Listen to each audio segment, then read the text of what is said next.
कोटिशतं द्वादशैव कोट्यो लक्षाशीतिस्दर्घानि चैव पञ्चाशदस्तोत्रसहस्रसङ्ख्या वेतश्रुतं पञ्चपदं नमामि। अरिहन्ते भास्यर्थं गणादेवी भक्त्यपुंसं प्रणमामि भक्तियुक्तो सुधनामहो वै सरसा। द्वादश संग जैन वाणी को नमो करते हुए नमन करते हुए आज हम चलते हैं नमोकार मंत्र के चौथे पद की ओर, जिस पद का नाम है नमोपच्छायनम्। नमोपच्छायनम् उपाध्याय परमेष्ठी को मैं नमोस्तु करता हूं। कैसे है वो उपाध्याय? जो स्वयं अध्ययन करते हैं, अन्य साधुओं को अध्ययन कराते हैं, जो स्वाध्याय में रत रहते हैं, स्वाध्याय में रत कराते हैं, उन्हें कहते हैं उपाध्याय। जो 11 अंग 14 पूर्व के पाठक हुआ करते हैं, उन्हें कहते हैं उपाध्याय। द्वादश अंग क्या है?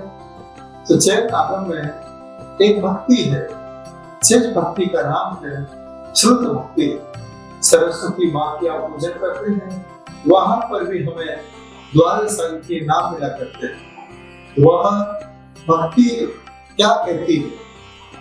द्वादश अंग के नाम के साथ आचार्यं सूत्रकृतं स्थानं संवायनं देयं च व्याख्या प्रत्युक्तिं च ज्ञात्वे तथोपकास्याध्ययने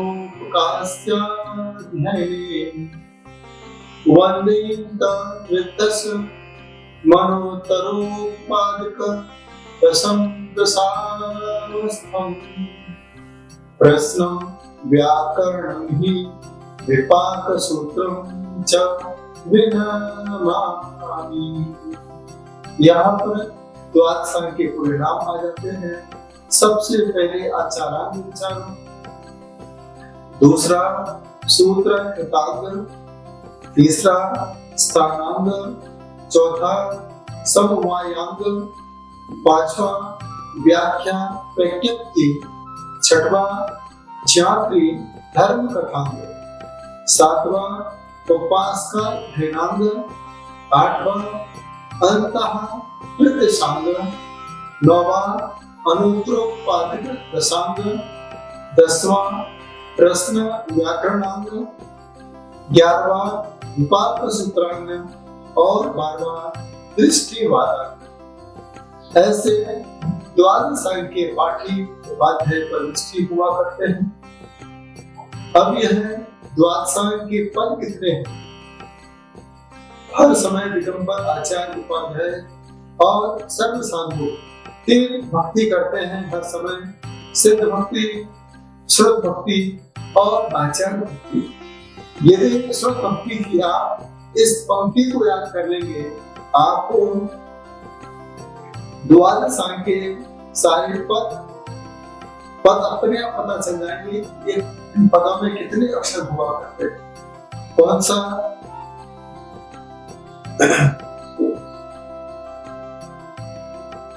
कैसी भक्ति है।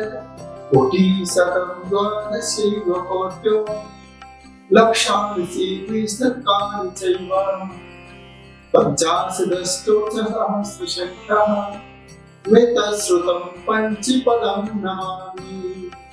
यहाँ पर कहते हैं 112 करोड़ 83,58,000 और 5 पद, ये सभी द्वादश अंग के पद हैं। इतने पदों के साथ द्वादश अंग को जाना जाता है। और पंचमकार है, जिनेंद्र भगवान तो नहीं है, लेकिन जिनेंद्र भगवान की वाणी, जैसे जिनवाणी कहा जाता है, यही जिनवाणी जिनेंद्र भगवान की वाणी से हमें परिचय कराया करती है। जो स्वाध्याय करते हैं वो पाते हैं, अचल प्रविष्टि ही स्वाध्याय को देख करके स्वाध्याय की विपुलता में संलग्न साधु को उपाध्याय पद दिया करते हैं। जो पंचमकाल में ऐसी उपाध्याय प्रविष्टि की साधना, जो पंचमकाल में ऐसे उपाध्याय प्रविष्टि की आराधना करते हैं, तो जितना स्वाध्याय उपाध्याय प्रविष्टि करते हैं उसका छठा भाग आशीर्वाद में आपको भी अपने आप प्राप्त हो जाया करता है। ये पंचमकाल है, जितना हो सके हम स्वाध्याय में रहे, धर्म ध्यान करें। पंचमकाल है, शुक्र ध्यान हो नहीं सकता है। धर्म ध्यान आपको उपाध्याय प्रविष्टि के संपर्क पर करके ही प्राप्त हो सकता है।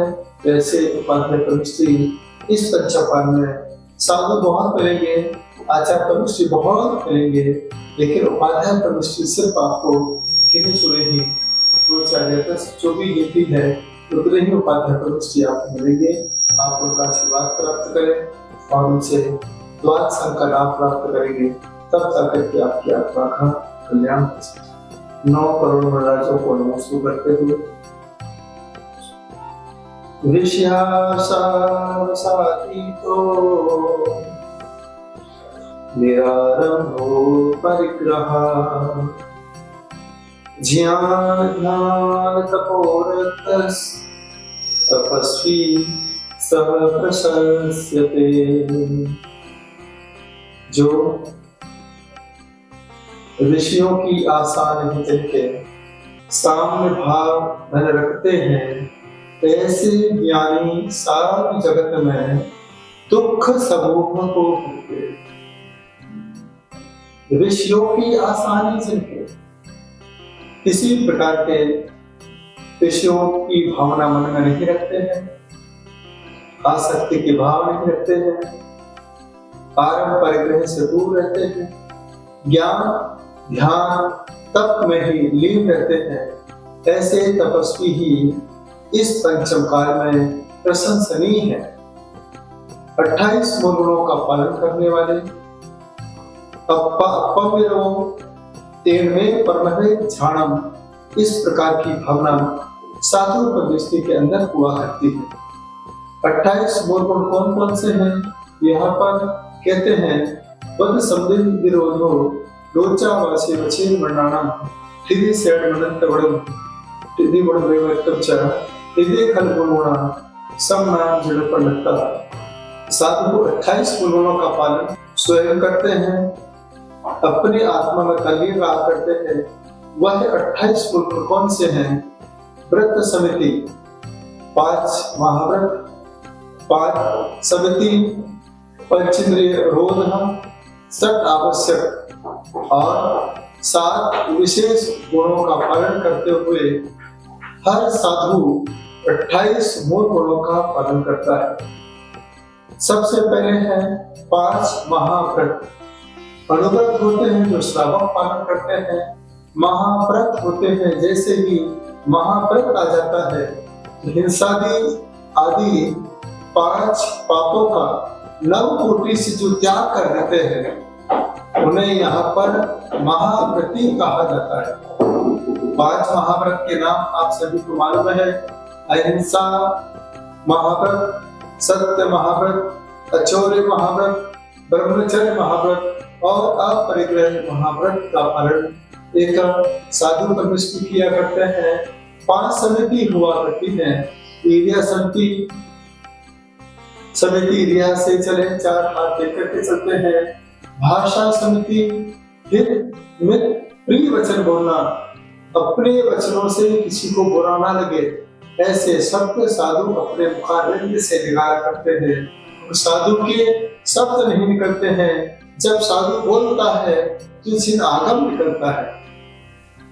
इसलिए यहाँ पर भाषा समिति, येषणा समिति देख करके आहार करना, आदान क्षेपण समिति पीछे से वाजन करके जिनवाणी को रखना और युद्ध सर्जन समिति जंगल में जाकर के मल मूत्र आदि विसर्जन करते समय भूमि का निरीक्षण करना, इस प्रकार से 5 समिति का पालन साधु परमिष्ठी किया करते हैं। पंचेंद्रिय निरोध पर 5 इंद्रियां हुआ करती हैं, स्पर्श इंद्रियों पर भी इनका कंट्रोल हुआ करता है, रसना पर भी होता है, घ्राण इंद्रिय, चक्षु इंद्रिय और कर्ण इंद्रिय, इन पर भी निरोध करने वाले साधु परमिष्ठी हुआ करते हैं। इसके बाद यहाँ पर बताया जाता है सत आवश्यक का पालन। सत आवश्यक में समता, वंदना, स्तुति, प्रत्याख्यान, प्रतिक्रमण और काव्यसर। इसके बाद जो आज हमें देखने को मिला करता है साधु परमिष्ठी में 28 गुण में 7 विशेष गुण हुआ करते हैं। सबसे पहले करते हैं केश लोंचन। आप हमें देख रहे हैं, यह केश लोंचन 2 माह, 3 माह, 4 महीने के अंदर हर दिगंबर साधु करता है, यह भी उनके विशेष गुण है। इसके बाद अचेतकत्व, अपने तन पर किसी प्रकार का एक वस्त्र भी नहीं रखते हैं, धागा नहीं रखते हैं, स्नान करते हैं, क्षिति शयन, एक करवट ही विश्राम करते हैं, अदंत धावन, स्थिति भोजन, खड़े होकर आहार करते हैं, एक बार ही आहार करते हैं, सूर्योदय के बाद 9, सवा 9 बजे, 9:30 बजे इनके आहार का समय होता है। इस प्रकार से यह 7 विशेष गुण साधु परमिष्ठी में देखे जाते हैं। एक बार और सुन लीजिए। सबसे पहले केश लोंचन करना जरूरी है, अचेतकत्व है, स्नान है, क्षिति शयन है, अदंत धावन है, स्थिति भोजन है और एक भुक्ति भोजन। इस प्रकार से उनका जीवन साधु परमिष्ठी को हम देखा करते हैं। पंचम काल में जब आप भोजन करते हो, एक बार आप अपने मन में यही नियम बना लें कि मैं अपने जीवन में नवदा भक्ति का नियम लेता हूँ। नवदा भक्ति का यदि आपने व्रत ले लिया तो हर दिन आपको 3 कम 9 साधु परमिष्ठी का, यदि आपको हर दिन साधना का आशीर्वाद प्राप्त करना हो तो हर दिन आप नवदा भक्ति का व्रत धारण करें। नवदा भक्ति का व्रत क्या हुआ करता है? कुछ नहीं, आपको सुबह 9:30 बजे तक के लिए चारों प्रकार के आहार का त्याग करना है और द्वारा क्षिपण करना है, बाहर कलश श्रीफल लेकर के इधर उधर देखना है, पड़गाहन को याद करना है और भावना रखना है कि जहाँ तक कि आचार्य उपाध्याय सर्व साधु हो, उनके आहार निरंतराय होना चाहिए। यदि आपने इतने भाव बना लिए तो मान के चलना आपको 3 कम 9 करोड़ मुनि राजों को आहार देने का लाभ प्राप्त हो रहा है। हम साधु नहीं बन सकते हैं, लेकिन जो साधु बने हैं उनकी चर्या को हम कराते रहे, उनकी हर कार्य में हम सहयोगी बनते रहे तो मान के चलना एक दिन ऐसा पुण्य आपका जागेगा कि आप भी पीछे कमंडल लेकर के अपनी आत्मा का कल्याण कर सकते हो। कृत कार्य कर मुद्रा के साथ आप अपने जीवन में पंचम काल के संत जो हैं उनका भी आप लाभ प्राप्त कर सकते हो। हम बड़े सौभाग्यशाली हैं कि पंचम काल में हमें इतने सारे साधुओं को देखने का मौका मिल रहा है। ऐसी विपरीत परिस्थिति में, ऐसी प्रतिकूल वातावरण में भी आपके पास तक साधु आशीर्वाद देने के लिए, प्रवचन सुनाने के लिए आपके घर तक मैंने मुंबई में चातुर्मास किया। 22, 23, 24, 25, 26 वाले तक जाकर के हमने आहार ग्रहण किया। यहाँ तक पहुंच करके वह साधु आपकी कुटिया को धन्य कर दिया करते थे।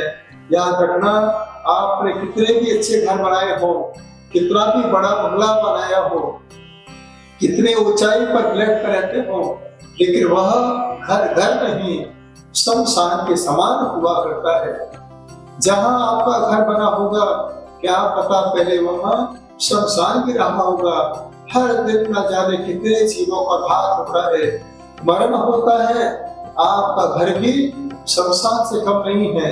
ऐसा जैन आगम कहता है।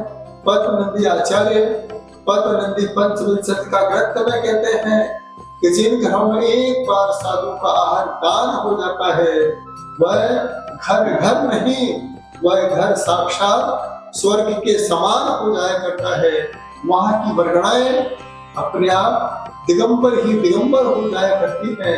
आसपास के लोगों को लगता है कि आज दिगंबर के घर में दिगंबर संत आए हैं। याद रखना, जब तक तुम्हारे घर में दिगंबर संत नहीं आए हैं तब तक वह घर भी दिगंबर घर नहीं होता है। जो आहार दान नहीं देता है वह श्रावक भी दिगंबर श्रावक नहीं हो सकता है। ये पंचम काल आपके बीच में है। हुंडा अवसर पड़ी काल है। जो नहीं होना है वो इस काल में होगा, लेकिन हम पंचम काल में जैन साधु को देख करके अपने जीवन को दिगंबर बना सकते हैं, अपनी आत्मा का कल्याण कर सकते हैं। एक भाव अपने मन में बना के रखना, जब कभी हम अस्पताल में जाते हैं तो बीमारी को ठीक करके आते हैं। जब साधु के पास आते हैं तो ये मान के चलना हम जन्म जरा मृत्यु से छुटकारा पाने के लिए जो अनादि काल की बीमारी हमारी आत्मा के साथ लगी हुई है उस बीमारी से छुटकारा दिलाने वाले संत ही हुआ करते हैं, जो आपके जीवन को बसंत के समान बनाया करते हैं। अपने मन में भाव बनाइए, पंच नमस्कार मंत्र का भाव बनाइए, अरिहंत सिद्ध आचार्य उपाध्याय और सर्व साधु का आशीर्वाद पाइए, तब जाकर के यह नमोकार मंत्र आपको भक्त से पार लगा सकता है। हमने तो कई बार पढ़ा होगा, मंत्र नमोकार हमें प्राणों से प्यारा, मंत्र नमोकार हमें प्राणों से प्यारा। यह वो जहां